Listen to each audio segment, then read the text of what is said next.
Oui, effectivement, j'ai été victime d'homosexualité. Oui, effectivement, j'ai été victime d'homosexualité.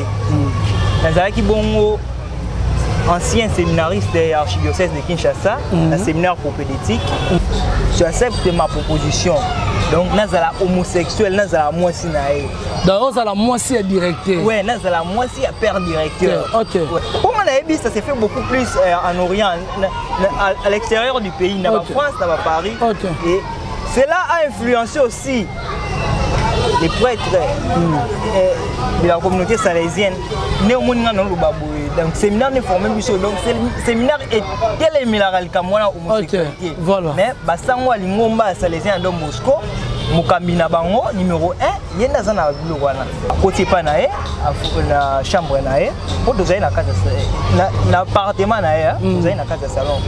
Côté na casa chambre nae, azu ba préservatif, ba qui c'est beaucoup, c'est des pornographiques, ordinateur pe na misana et une enveloppe. Après une enveloppe wana na kati. Après une enveloppe wana a proposé à lui, tu es assez grand, tu connais déjà s'il s'agit de quoi. Wana y est directeur. Oui, ouais, il est directeur. Mais quand on appelle comme on a. Non, yo lo bano kaka, yo lo baka. Ouais, pour la raison. Ma raison voilà, OK. La carte enveloppe on a $500 et na carte. Et moi vraiment il y a de l'argent ici, il y a $500 à l'intérieur. Condition que tu acceptes ma proposition. Donc nazala homosexuel, nazala moi si nae. Donc nazala moi si directeur. Ouais, nazala moi si père directeur. OK. Et na bano ka ngaka voilà homosexualité ça est pas basalésien mais moi-même j'ai été témoin, victime. Nini obanda ko sala nini? Ongo ko manani. Kuna na se retrouvaki étant que fils de la paroisse, vu qu'il y a kidnappement, il y a enlèvement. Et communauté vu que tu as un congé au niveau séminaire, la communauté salésienne de Don Bosco avait pris l'option de m'interner dans son établissement. Mon atier, botalelanga. Congo température, ya maman Rosette la fleur, nadambu. Congo température, et na mo pepe asika, ya tobina Congo température, et na mo pepe asika, pepe asika, ya tobina Congo Voilà, merci beaucoup Nabandeko Nyonso Obakolanda Biso à travers le monde entier avec votre humble serviteur, héritier Iboula, représentant valable Bayaka.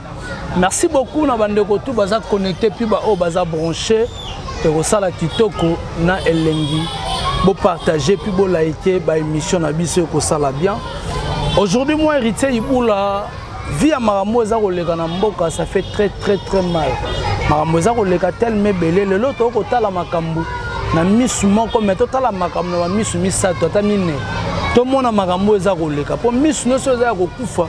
Pour mon makambo koleka te pour mon makambo eza koyate parce que des choses terribles qui arrivent ba bombe autour le ba Satan 4 eza koya on ne sait plus te repère sa confiance pas ya nani qui on va donner donc nani obiso tu ko responsabiliser via ba problème sur l'étion na muto ro qui m'a pas ya nani parce que otima bo problème ozonga bo problème ozonga kuna trahison c'est trahison on ne sait pas toza kotende wapi na makambo oyo ya boye lelo nga héritier Iboula na émission nanga mbeli bino l'un de Jeanne Dido azolinga asala témoignage na ye via makambo to koloba ya homosexualité ndenge mibali ba ko bimana bango na bango mibali ezana ndeko na biso pe Dido ye ekomelati na endroit oyo yazalaki et bah te belé kutu ba sigerati koloba neti azali boma voire même azalaki condamné na kata scène pepe to koyoka ye moko abimisa makambo azana ngo koloba parce que il a des choses à parler o esali lelo ke papa na bango kota na se ya mabele juste rapona makambo o na to koyoka ndeko Dido na témoignage na ye to kosala kitoko na elengi. Bonjour ndeko Dido. Bonjour ndeko héritier Iboula, nalongo la kashine ko nanga bien. Ça bien? Ça bien ndeko héritier. Bonne santé. Kimia Héritier. Voilà, tu vas contacter Bisso juste pour Oleka.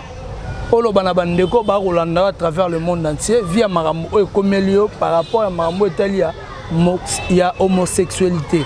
Homosexualité, Marambo est René Léon Mboga na Bisso. Au Bisso, tu as Bantu, le système sous le la honte. Les avis, il y a évolution à Bandeko, le monde des a évolué, ne te comme Marambo. Auto ben a Kilelo, ne batu Baroloba. Bandeko Barolanda, vous allez libre, vous allez clair. Bandako loba eloko nyonso sala témoignage na yo bandeko ba Rolanda yo balanda à toute tranquillité na pesio maloba. Merci beaucoup pour l'accord de la parole de Héritier. N'ayons aussi pour l'introduction. Oui, effectivement, j'ai été victime d'homosexualité. Nazaraki Bongo, ancien séminariste de l'archidiocèse de Kinshasa, un séminaire propédétique na Saint-Jean-Marie-Vianney. Et pendant les vacances, je suis passé dans la paroisse au séminaire. La paroisse Saint-Jean-Bosco. La communauté salésienne, il y a Don Bosco Lukunga. Et vu qu'il y a kidnappement, il y a enlèvement, il y a un séminaire pour les grandes vacances. Après avoir lancé ma vie de recherche dans les réseaux sociaux, dans Monanaki, et la communauté salésienne avait décidé que je vienne m'installer là-bas en attendant la rentrée au séminaire. Mais hélas, une situation qui enfreint les droits canaux s'est produite dans la communauté des Salésiens de Don Bosco Lukunga, à Kimwala, précisément à Kimwala. Parce qu'au séminaire, l'abbé recteur nous disait, si on remarque ce genre de choses se produire dans une communauté au sein de l'église, on doit accuser. Et voilà, homosexualité, n'est pas salésien. Mais moi-même, j'ai été témoin, victime. Pendant mes séjours, il y a vacances. Parce que dans la communauté, j'assure aussi le rôle du vice-disciplinaire au collège Don Bosco Lukunga. Et il y a eu un jour où le père directeur a dit qu'il m'a dit et pas moi il y a ouvrier à la communauté. Ce qui dit doyer à mon à 14h30 et pas nanga. A dit qu'il m'a dit et pas y a venu. Et tant que je me dirigeais au réfectoire pour manger, c'était déjà vers midi, vers 13h. Au moment où je me dirigeais au réfectoire pour manger, et il y a venu à mon père directeur a dit qu'il m'a au moment à 14h30, c'est pas j'étais un peu bouleversé. Est-ce que bon. De moi-même, je me suis reproché, je suis réfectoire et j'attendais que le moment propice. À 14h30, c'est OK. Mais quel bosso il m'a reçu, il m'a dit de prendre place. Et je suis entré chez lui, j'ai pris place. Et comme c'était les nouveaux directeurs, les directeurs entrants, parce que c'est le directeur sortant qui m'avait accueilli dans leur communauté. Et il m'a demandé de lui expliciter comment est-ce que je suis arrivé ici dans leur communauté tant que je ne suis pas leur aspirant, un candidat. Et je lui ai expliqué, voilà, je ne suis pas ici, c'était par accord du directeur sortant, ensemble avec les membres de la communauté. Vu le cas aussi du kidnappement qui m'était arrivé, c'est ainsi que la communauté avait levé l'option que je puisse venir m'installer ici en attendant la rentrée au séminaire et la décision finale. J'ai été à côté de la chambre, pour nous aller dans l'appartement, nous allons dans le salon. À côté de la chambre, à un préservatif, qui c'est beaucoup, c'est des pornographies, ordinateur et une enveloppe. Après, c'est une enveloppe pour la carte. Après, c'est une enveloppe, à proposer un but, tu es assez grand, tu connais déjà s'il s'agit de quoi. Wana est directeur. Oui, ouais, il est directeur. Mais quand tu as un peu comme on a. Non, yo lo baka. Ouais, pour la raison. Ma raison, voilà, ok. La carte enveloppe, on a $500 et la carte. Il y a de l'argent ici, il y a $500 à l'intérieur. Condition que tu acceptes ma proposition.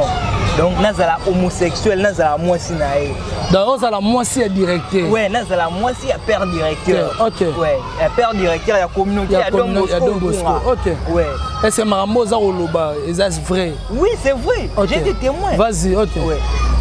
Et en partant de ce que nous avons eu comme formation séminaire, et même dans la Bible, c'est défendu. Okay. Parce que l'abbé recteur nous disait, si vous trouvez un genre, les genres ces choses se faire, il faut accuser l'autorité suprême. Et vu qu'à la Bible aussi c'est défendu l'homosexualité, et ça s'est fait, comme on a dit, ça s'est fait beaucoup plus en Orient, à l'extérieur du pays, dans la France, dans Paris. Et cela a influencé aussi les prêtres de la communauté salésienne pour proposer un maramouana. Donc, il y a ce qui a ça la rango déjà. Il y a un bâtiment dans la poste à l'icolo. Comment on a l'obani? Il y a un. Et Erna Boy, j'ai eu une enveloppe à $500. Parce que j'ai tenu l'enveloppe à la main. Cela allait me servir comme preuve. Parce que au niveau même de la justice, avant d'accuser la personne, il faut avoir des preuves tangibles. Ouais.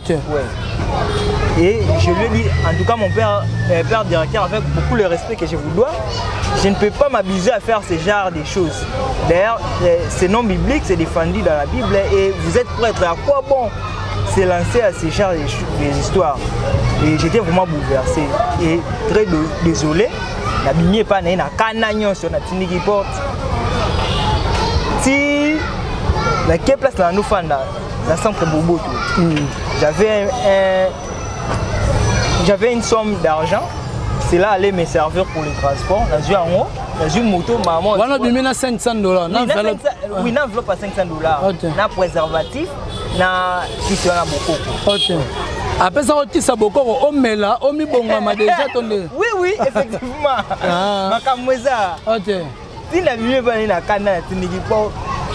Allez, la kepa na la bobo tu place là où j'étais logé, dans mon transport, dans la bana la ke louer moto express na ndaku.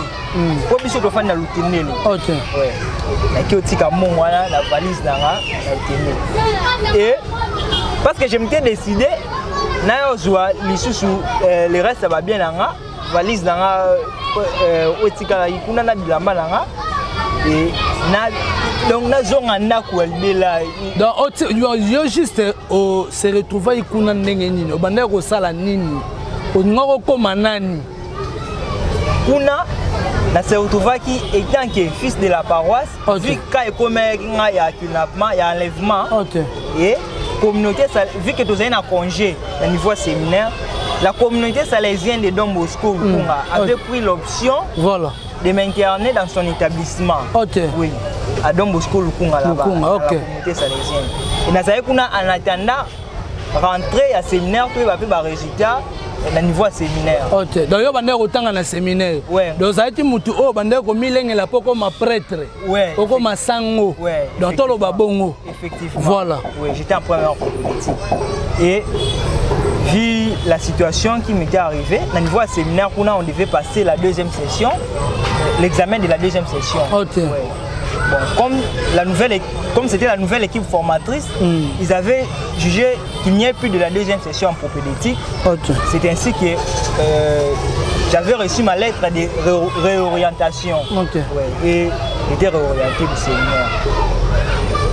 C'est ainsi que nazoi mon na kotika on na ku na tiango na valise na kanina kadina pour servir comme preuve et na ya ki lisusu donc nous zonga il se place action uté ko salam oui pour na bilamba no eza na kati bilamba na nga pour na zonga na pa yiso mais c'est autant au continue pour bilamba yoka likambo esalema ye r na koti directeur déjà r nakendaki atikaki bainjonction ke petit wana soko aye en tout cas il m'a manqué bokotisa ye te po maltraiter bobeta ye un prêtre s'il vous plaît c'est un prêtre délinquant on est prêtre d'abord pour servir les autres mais comment atiki bainjonction wana et pas stagiaire na bango Abbé Distel c'est un stagiaire salésien c'est un salésien de Don Bosco il paraît Abbé Distel en fait c'est un stagiaire salésien de Don Bosco il a violé une fille de la première année dans le collège Don Bosco c'est lui qui était le directeur des disciplines titulaires les DD titulaires c'était lui a violé moi dans première année Veda il y a première année oui il y a première année dans la 7e il y a 7e année c'est ça Sur retour na yo je me suis dirigé au réfectoire pour la Mélamai. On a assisté au Mélamai, on a nommé Mélamai, Abbé Distel à côté. Bon après-midi Abbé Distel. C'est un stagiaire des Salésiens de Don Bosco. Les stagiaires au niveau de la communauté des Salésiens sont appelés Abbé. Ouais. C'est un titre honorifique. Bon après-midi Abbé Distel. Aboyo pesa. Taram du Botswana bien, d'un coup Abaluki a changé le face. Non, ne me salue pas les directeurs ont laissé des injonctions. Que tu ne mets plus tes pieds ici, tu lui avais manqué. Ah, et quand Moussina a dit, ah, ça va. Patienter que je finisse à prendre de l'eau, comme ça je sors calmement. À Simara, nous autres, à Betsina, le pauvre. Ah, pourquoi vous mettez abassé comme ça? Au séminaire, on ne nous a pas appris à se battre. Non, ici tu n'es pas au séminaire, tu es chez les Salésiens de Don Bosco, tu es chez nous, chez les Salésiens. Ah, et moi aussi j'étais obligé de me défendre, à répliquer. Et ma père, dans la zone ici, dans nos belles, la même au secours. Il y a eu 2 ouvriers de la communauté qui étaient à l'extérieur. Ils ont intervenir. En croyant qu'ils sont venus séparer la bagarre, ils ont sangilanga 1 contre 3. Dans le réfectoire, s'il vous plaît, place Bassango Bayala, dans le réfectoire, c'était vers 15h. Ils ont sangilanga. Si bakwesina na karoba dobetanga, na zuba chèvre ya ntoto. Chèvre, il y a même des cicatrices ici. Wana zaki na nini? On est année passée. L'année passée. Oui. 2021. Oui. Na kati ya séminaire.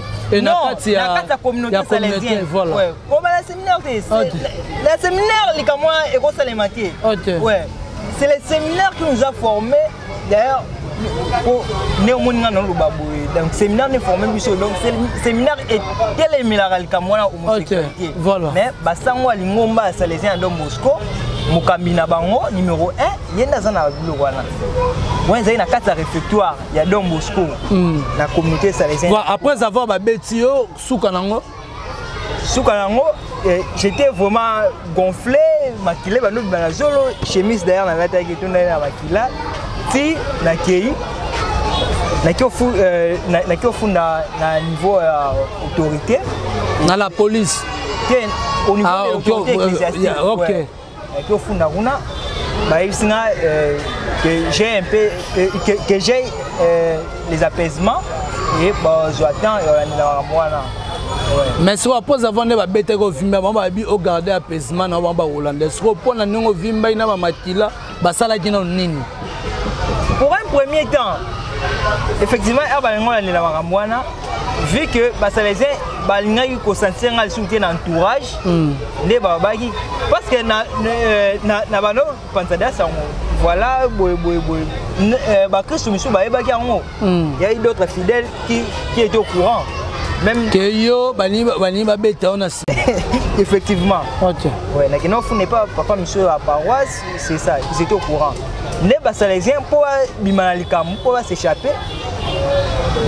Moi j'ai présenté des problèmes psychiques parce que la maman la représenté après moi à Moutou ouais donc ça le Moutou liboma liboma ça sous juste terre comme ah ba lisusu makambuke oazolo baté a panzi ko milangi kuna effectivement na panzai 4 bouteilles na réfectoire c'était une manière de me défendre sinon cela panza milangi on a été parfois ba ngo bomanga voilà ko balonga alikala Dido panzi ba milangi kuna panzi ba sani na bilo misu na panza ete ba koselinga makambu ba beli boma ba mimi na CNPP ba intoxiquer maman ba kanyanga na basinga ba lali singa na la police nanu na la police a Don Bosco kuna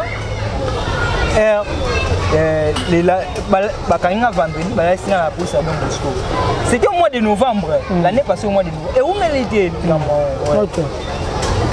Balasi na la police à Don Bosco et l'année maintenant batinga na Téléma ou Kitambo. Bapesinga ba produits toxiques wana ba somnifères. Et là les sara. Donc na ebité au ba produits en chose en bazani. Parfois quand ça a des conséquences na mikolo na ebité. Parfois ba ngo be lisanga liboma mais ba recherté. Ouais. Et après wana ba transférer na CNPP.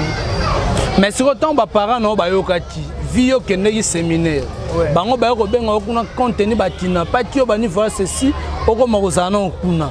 Mais sur autant o tekuna na o ekomela tio que père directeur ngana ebiete père directeur oyo alingati abanda ko bimano lokolo oyo okoma mwasi na bino mibale.